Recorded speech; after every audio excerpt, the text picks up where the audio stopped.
Frank Partnoy, the match king Ivar Kreuger, the financial genius behind a century of Wall Street scandals.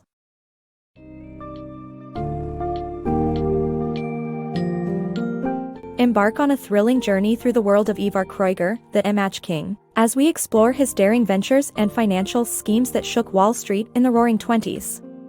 In the book The Match King, Frank Partnoy narrates the fascinating story of how Kreuger built his fortune by leveraging his charm, and financial wizardry, ultimately leading to his astounding rise and tragic fall.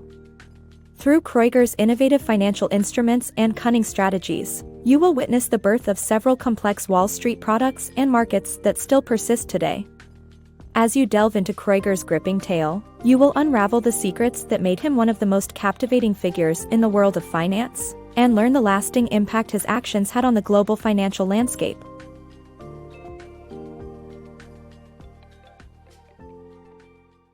The rise and fall of Ivar Kreuger. In the 1920s, Ivar Kreuger, a successful businessman known for his charm and wit, set sail to New York City to seek investments for his holding company Kreuger & Toll. Kreuger carefully manipulated conversations with wealthy investors to build their admiration and trust. The company's success was founded on high dividends from investments in Swedish real estate, banking, filmmaking, and the primary business, Swedish Match Corporation.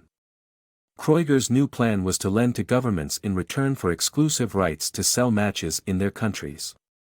However, this plan ultimately led to his downfall and loss of investors' money. Kreuger's confidence. Ivar Kreuger, a self-made millionaire with grand monopolistic plans, met with Lee Higginson and Company through their head of syndicate department, Donald Durant, to secure financing for his international match corporation. The bankers were taken by Kreuger's cosmopolitan and confident demeanor and saw the potential to overtake rival firm J.P. Morgan and Company. With Lee Higginson and Company's help, Kreuger successfully raised funds for his company's innovative convertible gold debentures. Kreuger's brother, Torsten, was sent on a mission to propose Kreuger's monopolies to governments in Latin America and Europe, beginning with Poland. However, Kreuger faced a major obstacle of getting his newly raised funds out of America and established the secret Continental Investment Corporation in Switzerland and Liechtenstein to move his funds and avoid U.S. taxes. Kreuger's success was built on his unwavering confidence, as he believed that everything in life is founded on confidence. The elaborate Ponzi scheme of Ivar Kreuger. Ivar Kreuger, a young Swedish match manufacturer, went to extreme lengths to fund his double-digit returns to investors, ultimately creating an elaborate Ponzi scheme. By creating a web of subsidiaries, affiliates, and shell companies, Kreuger obscured the true nature of his business practices, making it nearly impossible for U.S. auditors to detect the scheme. Kreuger used off-balance sheet financing to hide his debts and fund his promise of high dividends. Despite these complicated tactics, Kreuger's Ponzi scheme ultimately unraveled, and he was revealed to owe millions to investors. Despite warnings from auditors, Kreuger continued to insist that his businesses would grow enough to survive. In the end, Kreuger's attempt to maintain his image as a visionary failed, and his investors suffered the consequences of his deceit. The rise and fall of Ivar Kreuger. Ivar Kreuger was known as the Superman of finance in the late 1920s. He secured a match monopoly deal with Poland's government in exchange for a $6 million loan.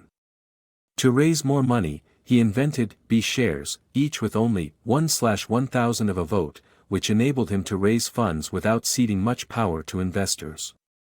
With complex arrangements that made it difficult for anyone to trace his monies in and out, Kreuger's International Match became one of the most widely held stocks in the U.S. He then arranged to lend France $70 million for a match monopoly, which he raised through an innovative, convertible debenture derivative. Kreuger's success led him to build a 125-room match palace in Stockholm, travel extensively, and hobnob with celebrities and U.S. President Herbert Hoover. However, the stock market crashed in September, which led to his fall from grace. The unstoppable Ivar Kreuger. In Kreuger's Gold, it talks about how Ivar Kreuger, an investing genius, faces his greatest challenge during the Wall Street crash of 1929. Despite the turmoil, Kreuger promised to lend Germany $125 million, sparking off a panic in the market. To boost confidence in the issue, he announced he would buy back any unsold securities in 1 year's time, at cost. Kreuger's timing couldn't have been worse. On October 28 and 29, the spectacular two-day decline in the history of financial markets happened. Suddenly, Wall Street wanted an inside look at Kreuger's finances, and his bankers and competitors became more suspicious. Despite the red flags, Kreuger didn't panic but instead showed more bravado by increasing the international match dividend. His profit margins were reported at 20% on matches, a halfpenny a box product, which didn't compute with his competitors. Nonetheless, Kreuger's securities maintained their value, and he earned the label, "Shining Beacon of Confidence." The Fall of an Epic Swindler. An alluring tale of greed, fraudulence, and tragic downfall, this summary narrates the life and death of Ivar Kreuger, a Swedish financier who manipulated the stock markets using persuasive techniques and forged documents.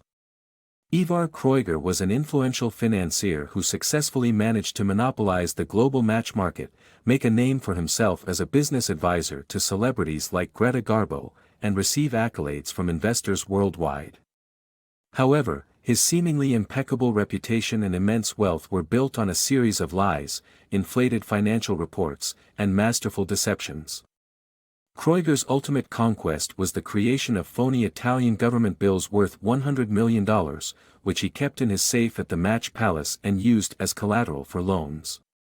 He also convinced some banks to buy back unsold American certificates worth almost $4.4 million. However, the cracks in his elaborate scheme began to show in 1931 when the value of his firm's securities dropped and rumors of financial deficits circulated among the banking world.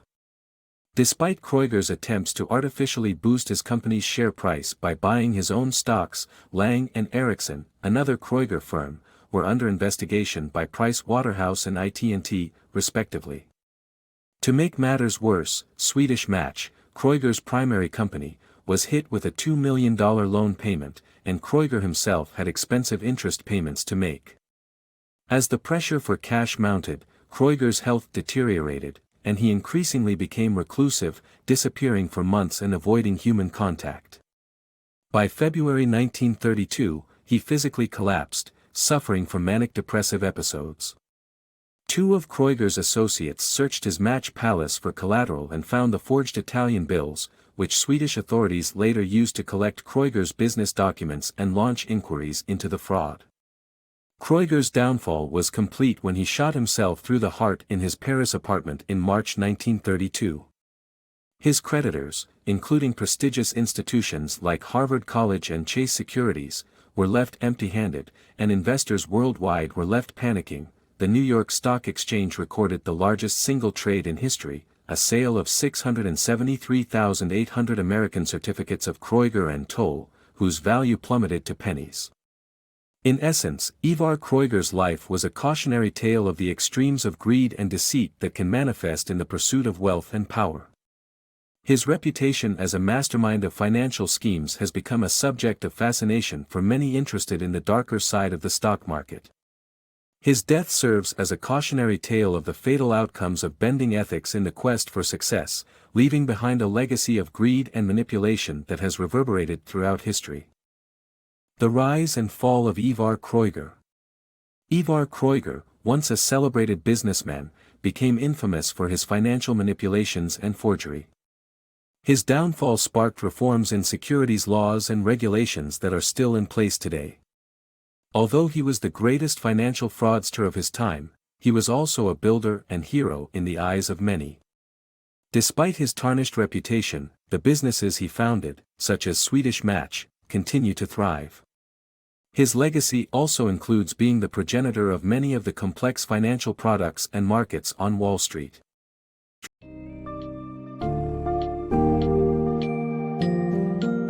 In The Match King, we have witnessed the remarkable rise and fall of Ivar Kreuger, a man of immense, yet questionable, talent. Through his intricate web of financial schemes, Kreuger managed to attract admiration and create lasting value in his businesses. However, as more evidence of his deceptive practices emerged, his reputation and wealth took a steep tumble.